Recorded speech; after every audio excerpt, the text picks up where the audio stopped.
प्रिय विद्यार्थियों नमस्कार। एजुकेशन स्कूल परिवार में आपका स्वागत है। हम पढ़ रहे थे प्रॉफिट एंड लॉस, जिसकी 11 क्लास पहले हो चुकी हैं, जिसमें हमने 88 क्वेश्चन सोल्व कर लिए थे। क्वेश्चन नंबर 89, ए ने बी को 5% लाभ पर एक साइकिल बेची, बी ने सी को 10% लाभ पर वही साइकिल बेच दिया। यदि सी ने 2310 रुपये में साइकिल खरीदी तो ए ने कितने रुपये में साइकिल खरीदी। ए के पास साइकिल थी, ए का जो भी मूल्य था उसने क्या किया, 5% लाभ पर बी को बेच दी साइकिल। जितने भी खरीदी थी मान लो ए ने, उसका 5%, यानी ये अपने आप में 100% था। 5% बढ़ा देंगे तो 105%।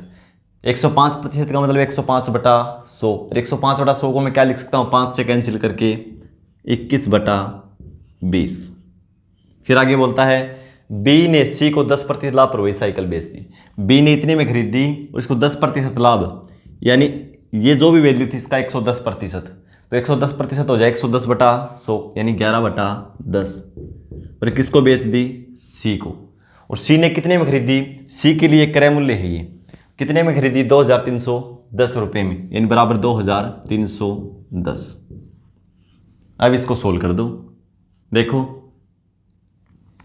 11 से कैंसिल करेंगे, 11 × 2 22, 11 कम 11 0, ठीक है। 21 से कैंसिल करेंगे 10। अब ऊपर क्या बचा, ए, और नीचे 20 × 10 200। ए का मान निकालना, ये साइड ये भाग में, इस साइड जाएगा तो ये गुणा में।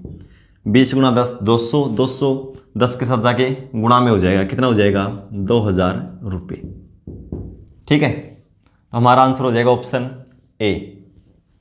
क्वेश्चन नंबर 90, ए ने एक पंखा 10% लाभ पर बी को, बी ने 10% हानि पर सी को, तथा सी ने 20% लाभ पर डी को बेचा। यदि डी ने पंखे को 2970 रुपये में खरीदा हो तो बताइए ए ने उसे कितने रुपए में खरीदा था।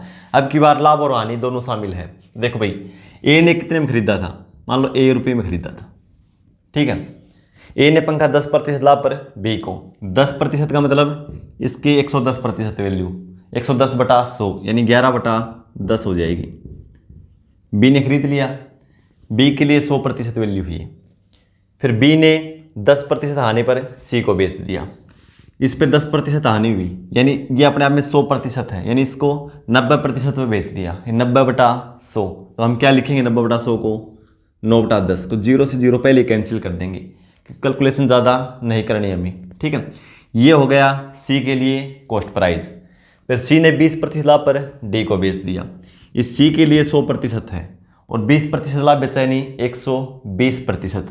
120% हटाएंगे तो बटा में 100, 120/100 का मतलब 20 से कैंसिल कर लो, 6/5 हो जाएगा। और डी ने पंखे को 2970 रुपये में खरीदा, बराबर 2970। अब इसको सोल्व कर दो। मेन है आपको लिखना आना चाहिए। सोल्व करेंगे तो देखो 7 2 9 9, अब ये कैंसिल हो जाएगा 11 से। क्या पता चला भाई, सम और विषम अंक का अंतर या तो 0 हो या 11 का मल्टीपल हो। तो देखो 2 और 7 9, और 9 और 0 9, 9 में से 9 घटाएंगे तो 0, तो 11 से डिवाइड होगा ये 2 बार में। फिर 7 0, 7 और 2 9, फिर 9 से डिवाइड होगा, 9 3 27 30, 6 से भी डिवाइड होगा, कितना आएगा 5। अब इनकी गुणा कर दो।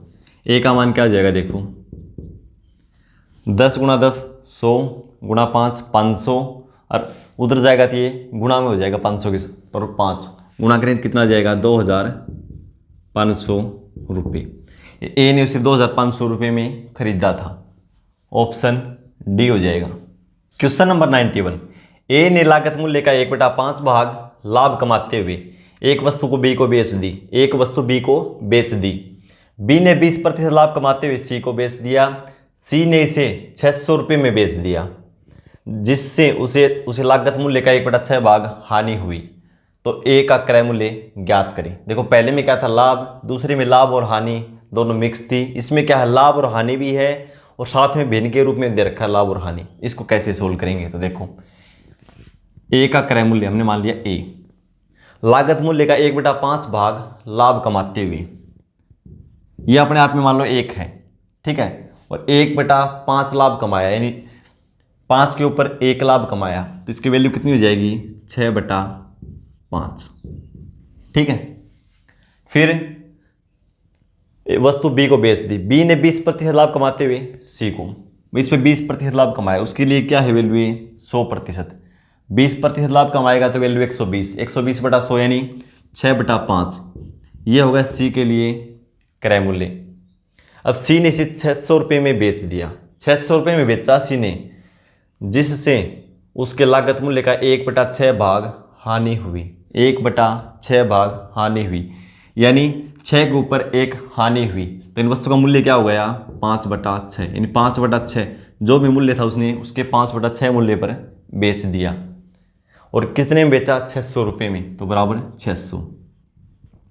भाई देखो यहाँ क्या बताया था 1/6 के बराबर हानि हुआ, ठीक है, 6 के ऊपर 1 हानि, तो यानी उसका वैल्यू कितनी होगी 5/6, यानी 6 में खरीदी थी और 5 में बेच दी, तो मैंने इसका 5/6 कर दिया। अब इसको कैंसिल कर दो, 6 से 6, 5 से 5, ठीक है, 6 से कितना हो जाएगा ये 100, और ए की वैल्यू आ जाएगी, ऊपर क्या बचा 1 और नीचे 5, उस साइड जाएगा तो गुणा में, 100 × 5 500 रुपये।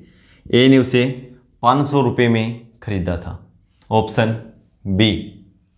क्वेश्चन नंबर 92, ए एक वस्तु बी को 10% लाभ पर बेचता है, बी पुनः ए को 10% हानि पर वस्तु बेच देता है, तो पूरे सौदे का परिणाम क्या रहा। मैं देखो दो व्यक्ति हैं ए और बी, मान लो वस्तु वो 100 रुपये की थी, कितने की थी 100 की। ए ने एक वस्तु बी को 10% लाभ पर बेच दी, यानी 10% लाभ, यानी +10% करके बेच दी, तो कितने में बेची 110 रुपये में। चलो ठीक है, बी पुनः ए को 10% हानि पर वस्तु बेच देता है, तो ये वस्तु वापस किसको बेच देता है ये ए को, और कितने पे 10% हानि पे। 10% हानि करेंगे तो इसका 10% निकालेंगे कितना हो जाएगा भाई, इसका 10% निकालेंगे, दोनों जीरो से दोनों जीरो कैंसिल हो जाएंगे, कितना हो जाएगा 11, यानी 11 रुपये हानि पर बेचेगा, तो कितने में बेचेगा 99 रुपये में। यानी ए ने वस्तु बेची 110 में, बी ने वापसी ए को बेच दी 99 रुपये में। पूछा है पूरे सौदे का परिणाम क्या रहा, तो भाई देखो या तो ए का निकालो या बी का, ए को तो लाभ होगा बी को हानि होगी। तो ए का देखो, पहले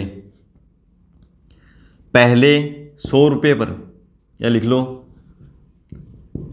पहले लेन देन में ए को लाभ, पहले ए को लाभ, भाई जो पहला लेन देन पहला व्यापार किया उसमें ए को कितना फायदा हुआ 100 से 110 में बेच दिया, कितना फायदा हुआ 10 रुपये का हुआ है, 10 रुपये का।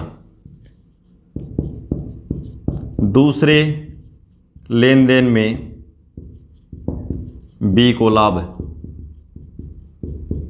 दूसरे लेन देन में बी को लाभ देखो कितना हुआ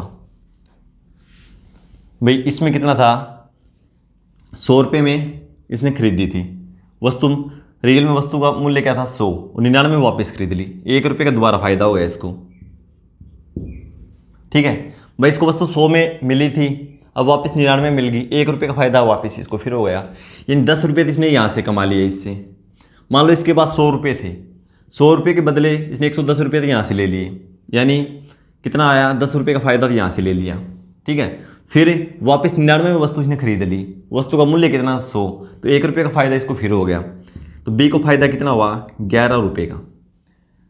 प्रतिशत में वैल्यू दे रखी है, तो प्रतिशत में निकालेंगे तो सिप्पी पे, तो रियल वस्तु की वैल्यू कितनी 100 पे 11 का फायदा हुआ, तो प्रतिशत में निकालेंगे तो क्या हो जाएगा 11%, क्योंकि 100 पे ही तो गणना है लाभ, यानी ए को 11% लाभ।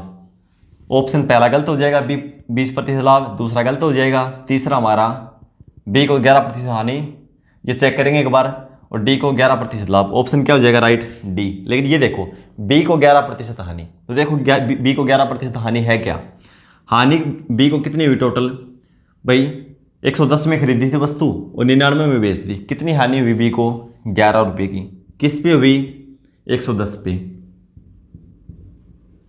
इसका क्रय मूल्य 110 रुपये था ना, और 99 में बेच दी 11 का, 11/110 गुणा में 100, 0 से 0 कैंसिल, 11 से 11 कैंसिल, कितना आया 10%। यदि बी की हानि निकाल सही होती तो कितनी होती 10%, लेकिन इसमें क्या दे रखा है 11%। बी को हानि 11% नहीं हुई, हाँ, लेकिन ए को लाभ 11% और हानि पूछे तो बी को हानि कितनी आएगी 10%। तो हमारा राइट आंसर कौन सा हो जाएगा, ए को 11% लाभ, ऑप्शन डी। क्वेश्चन नंबर 93, दो वस्तुएं ए तथा बी क्रमशः 10% तथा 15% लाभ पर बेची गई। दो वस्तुएं भाई ए और बी, एक को 10% लाभ पर, दूसरी को 15% लाभ पर बेची गई। यदि उन पर प्राप्त लाभ की राशि एक समान है, दोनों भी जो लाभ हुआ प्राप्त है वो दोनों बराबर हैं, तो ए तथा बी का लागत मूल्य कितना हो सकता है। ए तथा बी का लागत मूल्य कितना हो सकता है, यानी ऑप्शन के अनुसार होगा भाई ये। ठीक है, तो देखो कैसे होगा, ए पे 10% लाभ और बी पे 15%, तो इसका तो 10% और बी का 15%, दोनों क्या हैं बराबर हैं, तो मैंने बराबर रख दिए। ठीक है, अब प्रतिशत से प्रतिशत कैंसिल हो जाएगा, 5 से 2 और 5 से 3, ए और बी की वैल्यू निकाल लेंगे। ए बी साइड गुणा में इस साइड आएगा तो ये भाग में बराबर, 3 इस साइड 2 गुणा में है उस साइड जाएगा तो भाग में। ये करने की जरूरत भी नहीं थी, जब ये मल्टीपल में हो तो ए का मान ये हो जाता है और बी का मान ये हो जाता है। ठीक है, ए का मान 3 तो बी का मान 2, यानी ए और बी की वैल्यू का अनुपात 3:2 है। अब जो भी राशि 3:2 में है वही हमारा आंसर हो सकता है, एक्यूरेट नहीं भी वही होगा, कुछ भी हो सकता है मान, तो भाई 3 और 2 भी हो सकता है, 30 और इसको 2 से गुणा कर दो 6, ये 4, ये भी हो सकता है, कुछ भी हो सकता है, लेकिन पूछा हो कौन सा सकता है, तो वो देखो जो राशि 3:2 में मिलेगी वो हो सकता है। इसको करेंगे तो अनुपात, पहला ऑप्शन क्या है 1000 और 1500, अनुपात निकालेंगे तो क्या आएगा, देखो 500 से 2 और 500 से 3, 2:3, तो पहला नहीं हो सकता। दूसरा 5000 और 2000, अनुपात निकालेंगे, तीनों जीरो कैंसिल हो जाएंगे, 5:2, तो ये भी नहीं हो सकता। सी में है 3000 2000, अनुपात निकालेंगे तो क्या आएगा 3:2, ये हो सकता है। डी वाला क्या है 3000 और 5000, तो डी में आएगा 3:5, ये भी नहीं हो सकता। तो कौन सा हो सकता है, तो ऑप्शन सी हो सकता है भाई। ठीक है, ये प्रीवियस ईयर क्वेश्चन है, ऑप्शन सी हमारा राइट आंसर हो जाएगा। क्वेश्चन नंबर 94, एक व्यक्ति एक वस्तु के विक्रय मूल्य में से अपने व्यापारिक खर्च को 40% घटाकर भी 20% लाभ प्राप्त कर लेता है, तदनुसार उस वस्तु का विक्रय मूल्य उसके लागत मूल्य से कितने प्रतिशत अधिक है। भाई बोलता है कि विक्रय मूल्य में से 40% व्यापारिक खर्च घटा देता है, फिर भी वो 20% लाभ प्राप्त कर लेता है, तो विक्रय मूल्य उसके क्रय मूल्य से कितने प्रतिशत अधिक है। तो देखो भाई सीपी और एसपी, खर्च घटाने के बाद भी लाभ कितना है 20%, यानी 120 हो गया। मान लो सीपी 100 है तो एसपी कितना हो जाएगा 120, क्योंकि 20% फिर भी लाभ होता है। ठीक है, और ये कब होता है लाभ है, जब इसमें से 40% व्यापारिक खर्च घटा दिया जाता है। भैया अपने आप में 100% है, 40% घटा दिया तो अभी इसकी वैल्यू कितनी बची 60%। व्यापारिक जो था विक्रय मूल्य जो अपने आप में 100% था, ये कब है 20% लाभ, तो 40% ये जो व्यापारिक खर्च घटाने के बाद है, तो इसका मतलब ये क्या है 60% की वैल्यू है। ये विक्रय मूल्य के 60% की वैल्यू है। 60% की वैल्यू क्या है 120, 1% की वैल्यू क्या है 120/60, और 100% निकालेंगे तो गुणा में 100, 60 से 2 बार में, यानी विक्रय मूल्य था 200, उसमें 40% व्यापारिक खर्च घटा दिया तो कितना बचा, यानी 80 घटा दिया तो 120 बचा। अब भी क्या है 20% लाभ होता है, 20% लाभ होता है। ये पूछा है विक्रय मूल्य उसके लागत मूल्य से कितने प्रतिशत अधिक है। भाई कितना अधिक है 200, 100 से कितना अधिक है 100। पूछा विक्रय मूल्य उसके लागत मूल्य से, तुलना किससे की जा रही है लागत मूल्य से, तो लागत मूल्य कितना है 100, कितना अधिक है प्रतिशत के लिए गुणा में 100, 100 से 100 कैंसिल, यानी 100% अधिक है भाई वो, उसका विक्रय मूल्य उसके लागत मूल्य से 100% अधिक है। ऑप्शन सी हो जाएगा। क्वेश्चन नंबर 95, ए ने एक वस्तु मूल कीमत की 5% कम देकर खरीदी। ए ने वही वस्तु अपनी दी गई कीमत पर 20% लाभ लेकर बेची। तदनुसार ए को वस्तु की मूल कीमत के अनुसार कितने प्रतिशत लाभ मिला। तो देखो भाई, मान लो उसकी मूल कीमत थी, वस्तु की मूल कीमत, ठीक है, उसकी मूल कीमत मान ली हमने उसकी 100 रुपये थी। कितनी थी? 100 रुपये। ए ने एक वस्तु मूल कीमत की 5% कम देकर खरीदी। जो भी उस वस्तु की मूल कीमत थी, ए ने उसका 5% कम देकर खरीदी। 5% कम करेंगे इसका, तो कितने में खरीदी? ए ने 95 रुपये में खरीदी। ए ने कितने में खरीदी? 95 रुपये में, क्योंकि मूल कीमत से उन्हें 5% कम दिया है उसको, ठीक है। ए ने वही वस्तु अपनी दी गई कीमत पर 20% लाभ लेकर बेच दी। दी गई कीमत पर, ये कीमत दी है, इसको 20% लाभ देकर लेकर बेच दी। 20% का मतलब 120/100 यानी 6/5। तो इसका 6/5 निकाल दो। 5 से 19, 19 गुना 6 यानी 114 रुपये में बेच दी, ठीक है। फिर बोलता है ए को वस्तु की मूल कीमत के अनुसार कितने प्रतिशत लाभ मिला।